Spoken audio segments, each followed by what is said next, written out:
Hi everybody and welcome back to SDI Coffee Break where we're again speaking to a wonderful friend and colleague, Jeff Rumberg. Hi Jeff. Hi David, how are you? Still good actually.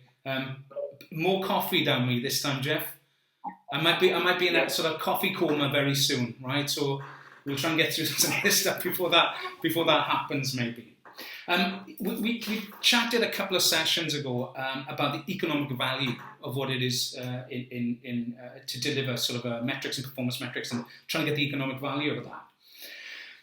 You talked briefly about channel mix. Now I think that's a really important thing. It's becoming more of a thing in IT. Now I might be wrong, but certainly I used to work in the BPO space way back, and back then. Channels were used, I think, personally, more successfully and more flexibly to give the customer a better experience. So there's a mix of channels. And I think over the last few years, we've seen those through technology changes and through, as you said, the economic value derived from different channels become more, not pervasive, wrong word, but more adopted, more embraced maybe by IT. I still see, no doubt you do too, organizations still using two channels, the telephone and email. And as I said earlier when we chatted offline, why on earth in 2020 organizations are still using email as a support channel is absolutely beyond me. I think if I had a magic wand, I probably would have put email out of its misery years and years ago, Jeff. I don't know how you feel about that personally, but that's just my opinion. So let's talk about channel mix, Jeff. In 2020, moving into another decade, what does it look like right now? What are you seeing in organizations, maybe in the BPO space and in the ITO space? And how do you think that's going to affect change in support services as we move forward? Changes in channel mix are one of the industry's mega trends. 10 years ago, David, more than 80% of all inbound volume came through the voice channel. And as you point out, almost everybody has at least two channels. Many organizations have 5, 6, 7 channels. The main ones and the most expensive channel is walk-up. That's a viable channel now. It's a fairly expensive channel, but it's a very good channel for establishing good rapport with your customers and for driving good PR. But you don't want to drive a lot of volume through that channel because it is so expensive. Voice is the second most expensive channel, and it still represents the largest percentage of inbound contacts. It's just under 50% now here in 2019. Then you've got chat, email, and web. And to your point, email is a dying channel. Web-submitted tickets, however, are growing as a percentage of total ticket volume.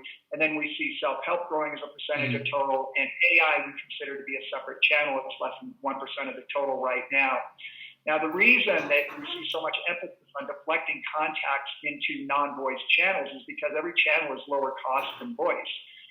Chat and web are lower cost than voice because they're not as spiky as voice and you get better utilization out of those channels. So on average, a ticket resolved, an incident resolved in chat or a web submitted ticket is going to cost about 80% of the cost of a voice submitted ticket.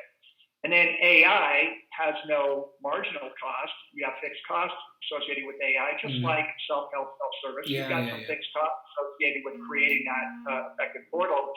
But the variable cost is quite low. Generally, it's about $2 per ticket when it's self-resolved or resolved through AI. So there's clearly an economic incentive to drive volume into these lower cost channels.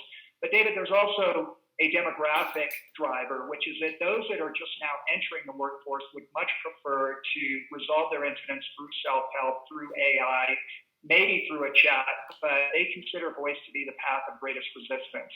And so there's both a demographic and an economic trend that is driving contact out of the voice channel into web submitted and chat, and increasingly into self-help, self-service, and ultimately into AI. That is AI chat, AI voice. Yeah, assisted stuff. And I like that assisted stuff. I think that's really interesting to see. So a couple of things probably. I think when I speak to organizations, the challenge of getting the end user to become more self-serving is probably one of the biggest challenges. And even now, even with the shift from X-Gen to Y-Gen in the work environment, it's still a thing. Now, I don't know if that's down to the way that organizations work culturally or what an individual expects from an interaction. I don't know. But we're still seeing those adoption rates in self-service even on good user experiences to be relatively low. I don't know.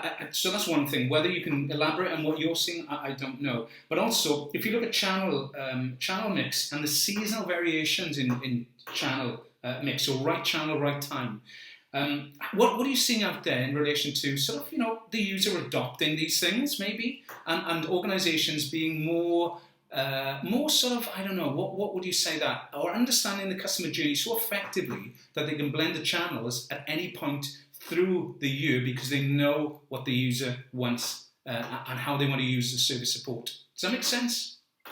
Yeah, sure. When you're blending the channels that way, it's referred to as an omni-channel environment. Mm-hmm.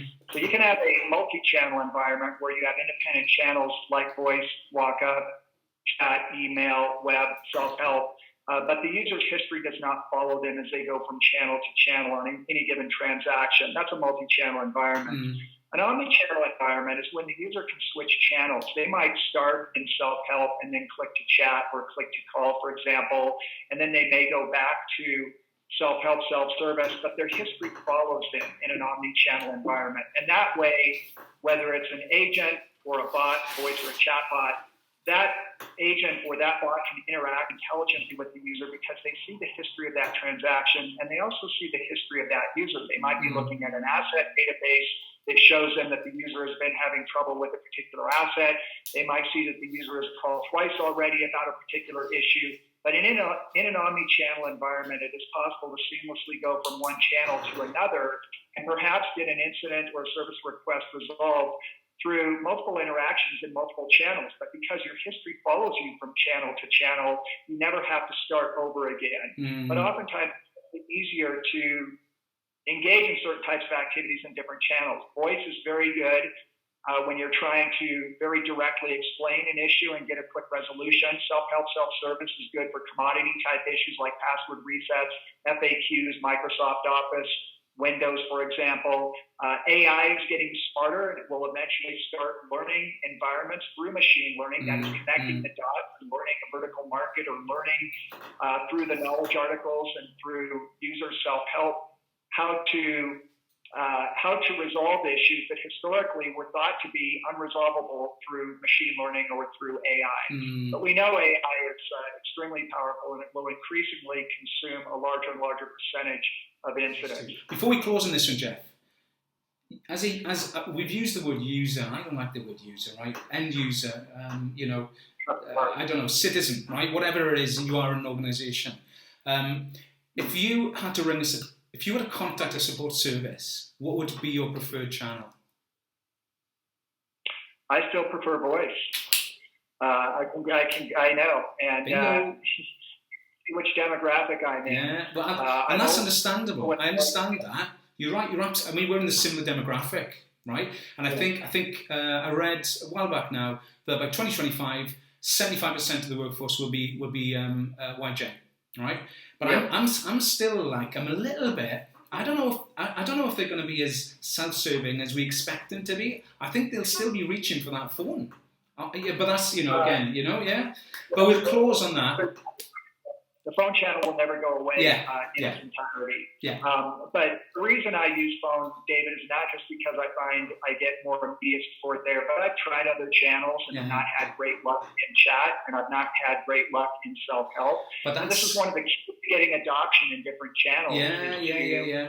But that's not your fault as a user. That's not your fault as a user, is it? The experience hasn't been great, so it's really down to the supplier and provider of the service to understand your needs and make them. Yeah.